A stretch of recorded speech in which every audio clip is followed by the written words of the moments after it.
So, yeah. You want to ask them in Spanish to switch the switch the gameplay screen? Yeah, creo que sí están jugando, ¿no? That was a very fast Nikita. They might be button checking. They don't look to be button checking. They're not. They're definitely playing. D5 already lost the stock. Yeah. That was crazy. So fast already. and there you go. That's the witch time we talked about earlier. Yep, right? That was the attempt, but it didn't seem like he got much out of it. Now though, D5 going to try to be hunting high, but it's dangerous to be up that high against Snake. A lot of times it can end up being reversaled on you. Yeah. Like up air is so strong. Yep. It'll just randomly kill you. And the thing is when you're that high up, you allow Snake to pull grenades out at the end of the day because when you land, you have so much hit and lag because you've used all your resources up there. That lets Snake pull out 2 grenades and set up C4 for free pretty much every time. Yep, and it's so difficult once he's done that to really get in on him. And Nikita out here disrupting, able to use the ABK to get out of there, but okay, nice little flare chain across the stage. Not going to get a stock out of it just yet. Let's see how D5 is going to opt to go for the kill, but man, Hurt is looking dangerous right now. Yeah, you see him just going for that up tilt. Oh my god, he is so aggressive up there. Please be careful. Yeah, and a lot of witch times have been thrown out on these grenades, have been attempted, but I don't think we've seen any that have worked out. It's just the expiration on the C4 allows another kill from Hurt as just massive damage racking up off of that 2-hit combo. Hurt is just absolutely running away with this game, trying to end it right there. But let's see the fair chains all the way across stage into the 4th row. No, not okay, just barely enough. Yeah, that almost did not kill. That would have been crazy. If that almost did not kill, this probably would have been a 3-stock. I'm not gonna lie to you, yeah, for sure a 3-stock. I think that is a kill. But yeah, for now, let's see if D5 can make the most of that kill and see if he can come back into this game. Right now, the wall has been set up, and D5 has to see how to breach it. I mean, just a lot of attempts at jumping over these grenades, but still no progress has been made on getting closer. Finally, a dash attack just trades with a grenade. Not something you want to trade with, especially when you're down 2 stocks to 1. Yeah, and this is a change of fortune right now. Snake is the one who is like, I am not approaching, and there's nothing you can do about it. Just like there's nothing you can do about this Nikita. Hurt taking game number 1. Yeah, really smart to explode it on the ground right there, so it covers the witch twist. A lot of times you'll be able to hit it with a move to nullify the hitbox for the Nikita, but then Snake can just cancel the charge and then let it fall and explode anyway. So. Yeah, definitely. Hurt showing a lot of proficiency in this matchup. I can't remember if anytime Hurt's been in NA, he's played Lima. But obviously, there's Tama P and there's a bunch of other Bayonettas in Japan as well, who I'm sure he's probably... Yeah, Hurt is familiar with the matchup for sure. I think it's...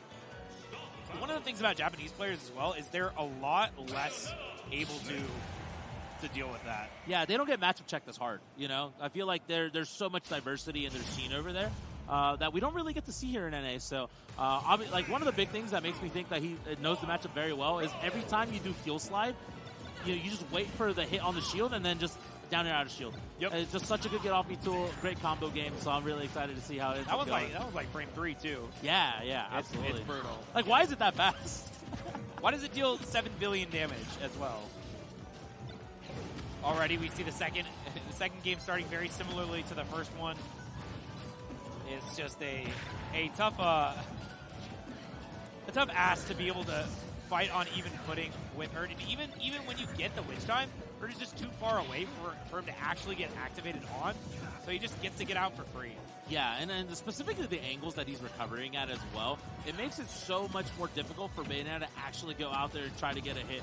I feel like, like Fair doesn't break Cypher. I feel like Nair and Backer can break Cypher. But I feel like even then, like those two are so committal, you're so susceptible to getting reversaled, so you just end up not wanting to go for it.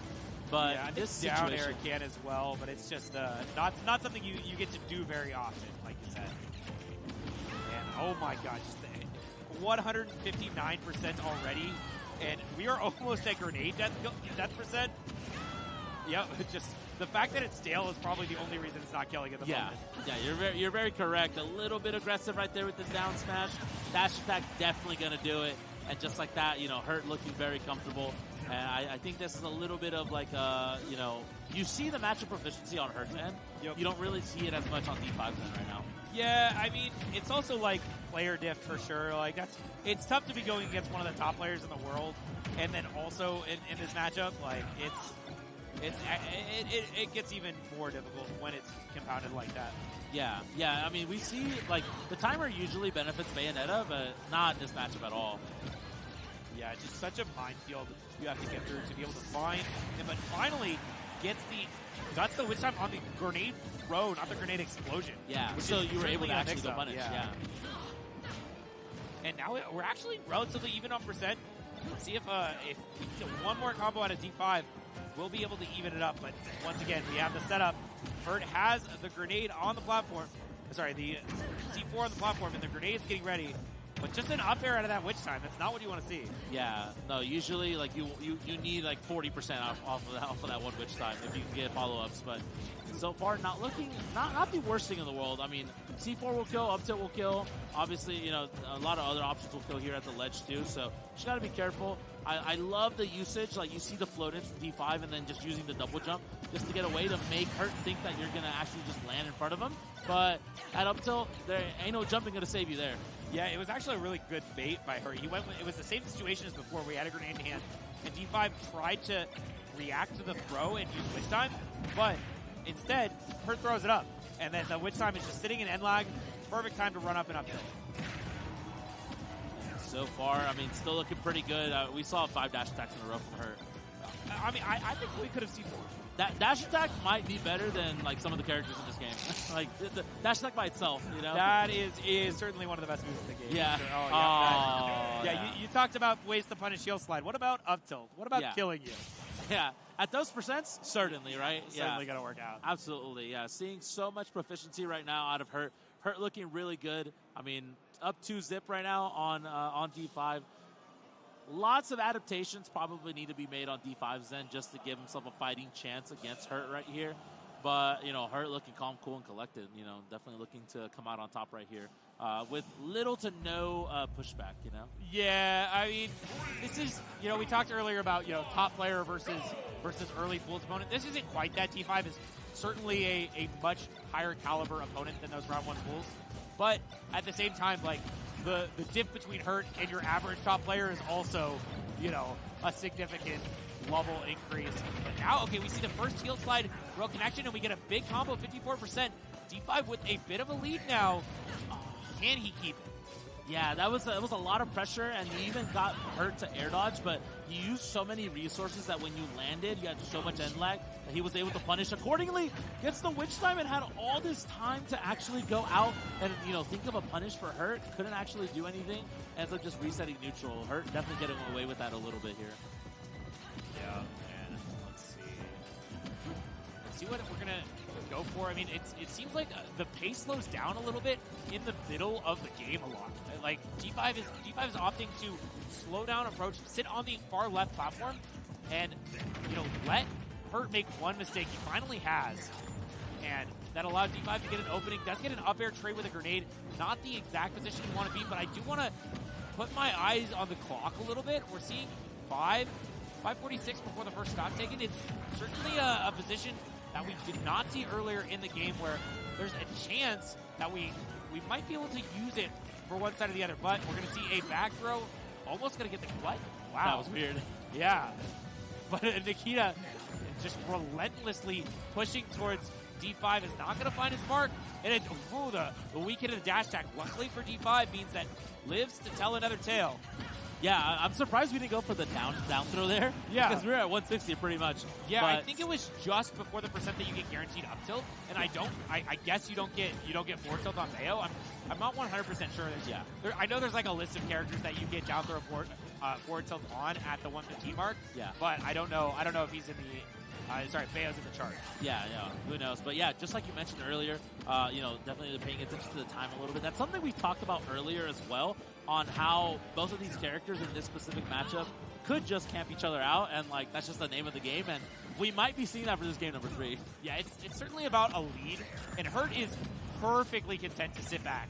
He has no pressure on him to make a decision now, especially given that he's at that percent. He doesn't want to be caught with an up tilt or a back air in any of these circumstances. So we're going to see him sit back and throw grenades and try to set up a situation where it's essentially a checkmate.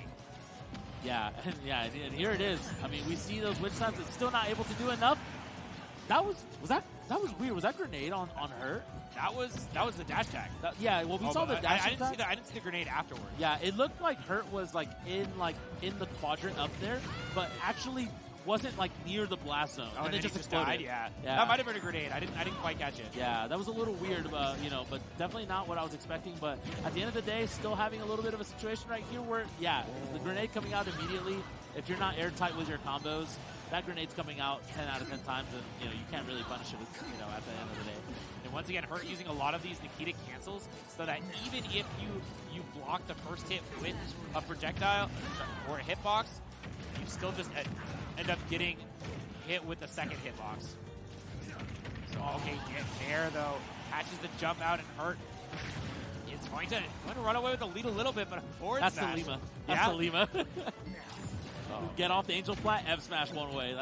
Sometimes it works. Yeah. Obelisk the Tormentor, baby. Yeah. It did there. Just, Hurt wasn't at a high enough percent for it to actually matter. But, still looking pretty good. Thought that he was going to throw the grenade in his direction. Not ended up working out in his favor. Yeah, Hurt been using a lot of mix-ups on that front. The grenade up throw versus grenade forward throw. Yeah. Just to really make it difficult for T5 to find a way to approach. Yeah, and there's short toss and there's long toss as well. So there's three different options, and then you have the ability to mix up all those options. So makes it really hard to deal with. Gets the back air, not going to be able to kill just yet that time around. One more big hit potentially could be it. Is that good? I don't think so. Not yet. Snake's a heavy boy. Oh my God, he's so out there for it. I mean, sometimes you got to just let it rip all the way to the top. That's one of the times you can occasionally catch Snake unawares. But another weak dash attack.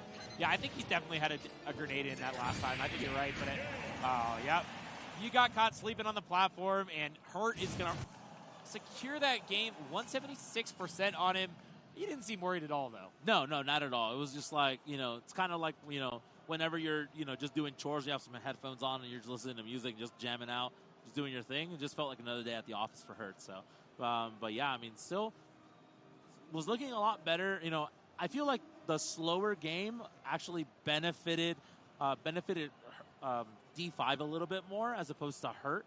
But at the end of the day, like you said, just having that big lead, that was the name of the game, and that was more than enough for Hurt to end up taking it. Yeah, I think that was just a textbook Snake play. Once you have established that you are in the lead, once you've established that you are, you have that, you don't need to make anything else happen. The rest of the work is on the opponent to figure out how to come back into the game.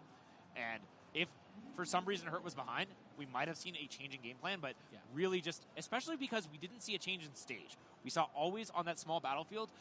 I think that maybe that was a bit of a mistake. I think that the coverage from the C4 on that platform is just so disastrous for a character that's as slow as Bayo. Yeah. How is she ever going to close that gap in time? Yeah, absolutely. It just feels like, obviously Bayo wants to be in the air, but, it's like if you're in the air, you're going to land and there's literally a minefield. Yeah. It's just going to be so many things that you have to deal with when you land. And you have end lag when you land, it's so hard to deal with. Well, in the air, it's just the grenades are so much more difficult to deal with because you can't shield them. You have to perfectly time an air dodge. But even if you're air dodging grenades, that's a bad situation too because Snake is actionable while the grenades are exploding. So you're air dodging while there's just while there's a Snake right there ready to